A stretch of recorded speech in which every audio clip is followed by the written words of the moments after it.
Yes, guys, welcome back to yet another video on the YouTube channel. It's finished Arsenal 2, Wolves 0, an opening day victory for the Arsenal. 1 down, 37 more to go. Wasn't the best performance today, it has to be said, but the result is what's more important in my opinion. 3 points, clean sheet, and no injuries.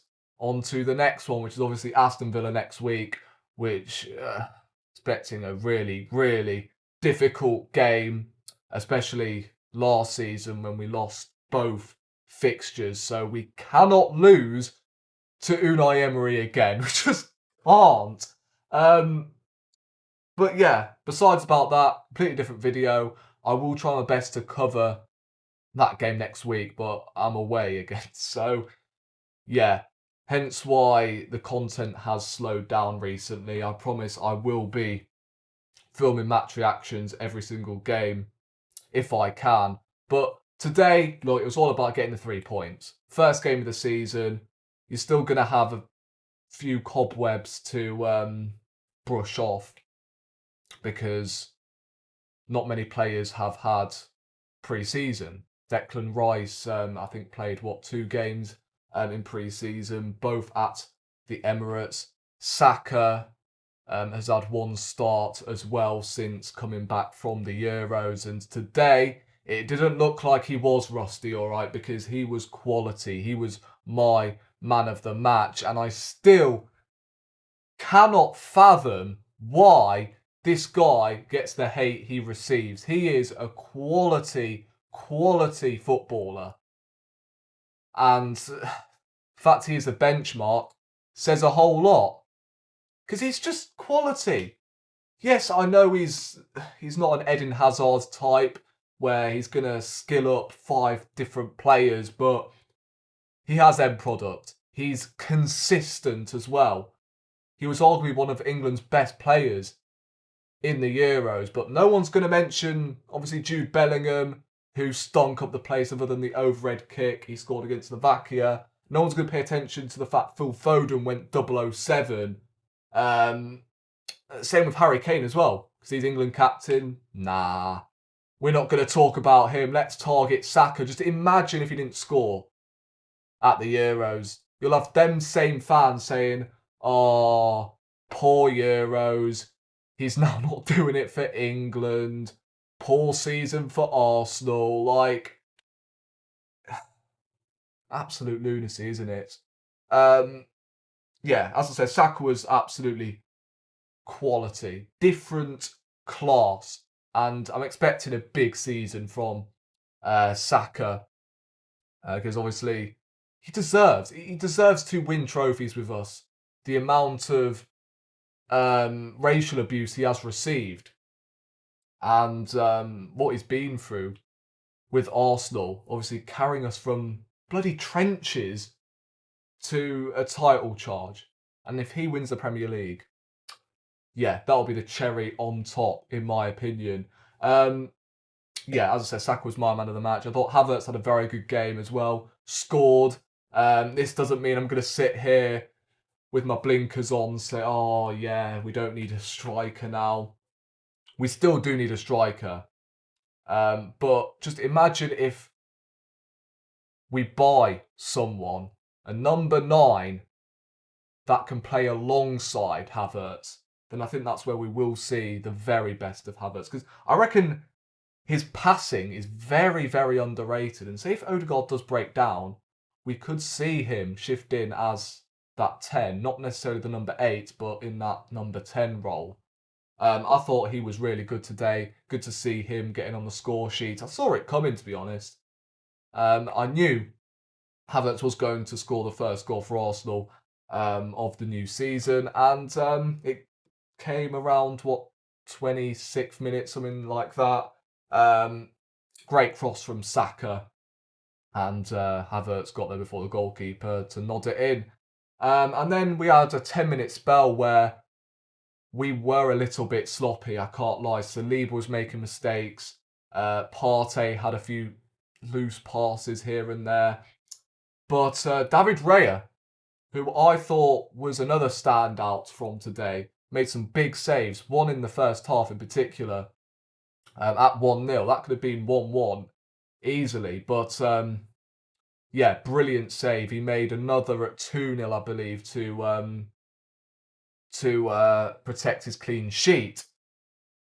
So yeah, big up David Raya today. To give him my plaudits, because again, these same fans have been saying this whole time, oh, the defence has bailed Raya out. Today, I felt like Raya bailed out his defenders, actually. Saliba, as I said, made a few mistakes. Gabriel was a little bit sloppy. This doesn't mean I'm doubting the likes of Saliba and Gabriel, by the way. It's just, you've got to be giving credit where it's due here. And today, I thought Raya was superb. He was superb with his distribution. And as I said, he bailed us out a couple of times. So big up Raya today. Thomas Partey. Let's talk about Thomas Partey, because, bro, he's like Marmite, isn't he? Some fans hate him. Some fans love him. I thought first half he played well. Second half, he had a few sloppy moments. But again, there's always that one scapegoat. There's always one. When Saliba was making misplaced passes left, right, and centre, he doesn't get the same criticism as Thomas Partey. I don't understand. I really don't. This doesn't mean I don't like Saliba. Of course I love Saliba. But when Saliba's doing the same thing, you've got to be giving the same criticism to Saliba. Simple as that, really. Like, can't be singling out individuals who are doing sloppy things in 90 minutes, but you're just going to leave the experienced players, the fan favourites, should I say, make a mistake. It doesn't make sense. It really doesn't. I don't think Partey was spectacular, but I don't think he was awful. I thought Declan Rice did his thing. Same with Odegaard. I thought he had some really nice patterns of play here and there. In the first half, I thought he faded slightly in the second. I've already mentioned Saka, obviously. Martinelli is another one that's dividing opinions. I thought first half he actually played really well. I don't know why fans were acting like he was having a poor game. Yes, his decision making still needs to improve, but today I didn't think his decision making was too bad. He created two opportunities where Ben White shanked it wide, and I think he whipped in a cross where Saka misjudged the header that went wide. So let's not act like Martinelli didn't create anything yesterday. Yesterday, what am I about? Today. But then again, I do see where fans are coming from. When they say, yeah, his decision making just needs to improve. He just needs to lift his head up, doesn't he? At times when he is running with the ball. But that will come when that left-hand side gets addressed. We didn't see Calafiori today. Moreno, that is looking likely it's going to get done. When Calafiori is eventually integrated into this team, and Moreno's in that midfield, whether he starts every game or not, then I think that's when we will see the best out of Martinelli, in my opinion. And today he didn't have a bad game, so hopefully he does get back into his zone where scoring goals, utilising his pace and all of that, because it's a big season for Martinelli, in my opinion. So yeah, guys, first game of the season.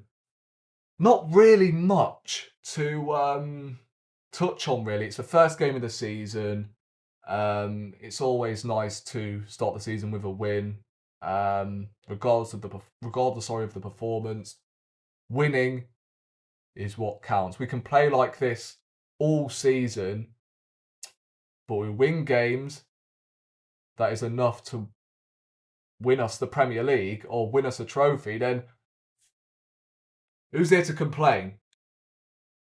Because I'm certainly not one of them.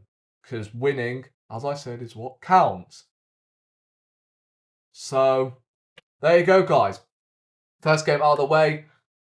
Appreciate everyone who is locked in as always. And I'll catch you in the next video next week, I think. Unless transfer news. Because the transfer the transfer window, is still open. So, maybe there might be a video later on regarding Moreno. If that deal gets done, I'll be covering that on the YouTube channel. But in the meantime, thank you for watching, and I'll catch you in the next one.